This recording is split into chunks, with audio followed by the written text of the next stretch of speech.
বৈধ মালামাল নাই? কিভাবে জানলেন?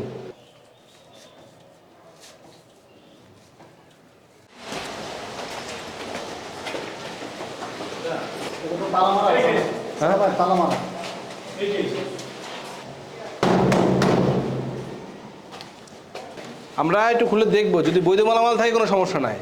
আমি জানি বৈধ মালামাল নাই। নাই? হ্যাঁ। বৈধ মালামাল নাই? কিভাবে জানলেন?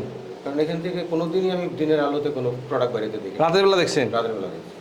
ও আচ্ছা, তাহলে তো আমরা দেখেন। এই কাটানো পরিদর্শন করব।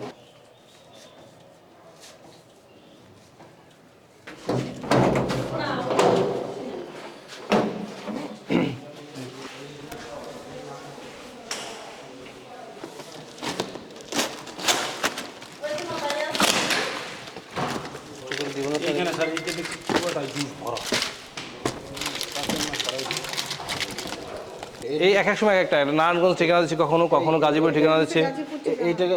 উত্তরপাড়া আছে। গাজীপুর, হ্যাঁ, এটাতে তাই লেখা। আবার কোথাও দিচ্ছে ইয়ার আপনার কুড়িপাড়া উত্তরপাড়া। আমরা গোপন সংবাদের ভিত্তিতে বিএসটিআই কর্তৃক এসেছি। এই জায়গাটার নাম হচ্ছে মইনারটেক, উত্তরখান, ঢাকা। আমরা যে অভিযোগটি পেয়েছিলাম যে এখানে বিএসটিআই লাইসেন্সবিহীন এবং আমাদের কিছু প্রচলিত জনপ্রিয় যে আর্টিফিশিয়াল ফ্লেভার ড্রিঙ্কস আছে, ফ্রুট ড্রিঙ্কস আছে, পানি, এগুলার লোগোর আদলে কিছু এখানে প্রোডাকশন হচ্ছে। এটা তথ্য পেয়ে আমরা এখানে এসেছি। আসার পর আমরা দেখলাম যে এরা যারা এটা প্রোডাকশনে জড়িত ছিল তাদেরকে আমরা এখানে পাইনি, তারা তালা বন্ধ করে চলে গিয়েছিল।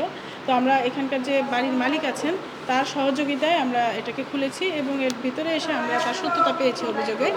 আমরা দেখলাম যে এখানে লাইসেন্সবিহীন, বিএসটিআর লাইসেন্সবিহীন, অথচ বিএসটিআর লোগো ইউজ করে তারা আর্টিফিশিয়াল ফ্লেভার ড্রিঙ্কস তৈরি করছে, ফ্রুট ড্রিঙ্কস তৈরি করছে, packaged drinking water, artificial flavour drinks, লিচি, ice lolly, artificial flavour drinks spark, যেটা ওই যে আমরা বলি এনার্জি ড্রিঙ্ক হিসেবে। তো এগুলো আসলে আপনারা সবাই জানেন যে এগুলা জনস্বাস্থ্যের জন্য কতটুকু হুমকি, যে কোনো ধরনের স্বাস্থ্যবিধি না পালন করেই এরা কোনো ধরনের নিয়ম নীতি তোয়াক্কা না করে এগুলো তৈরি করছে এখানে বিপুল পরিমাণে। এবং আমরা জানতে পারলাম যে এরা রাতে রাতে অনেক চালান অলরেডি চলে গিয়েছে। তো আমরা আকস্মিকভাবে যা পেয়েছি সেগুলোকে আমরা ধ্বংস করে ফেলছি। আর হচ্ছে আমরা প্রতিষ্ঠানটিকে আজকে সিলগালা করে দিয়ে যাব আমাদের সম্মানিত ডিজি স্যারের নির্দেশনা অনুযায়ী। কারণ হচ্ছে আমরা চাচ্ছি যে এই প্রতিষ্ঠানটিকে আমরা আইনের আওতায় নিয়ে আসার জন্য, এবং এদের আরও কোথায় কোথায় শাখা আছে বা এরা কী কী কাজ করছে এগুলো আমাদের জানা প্রয়োজন।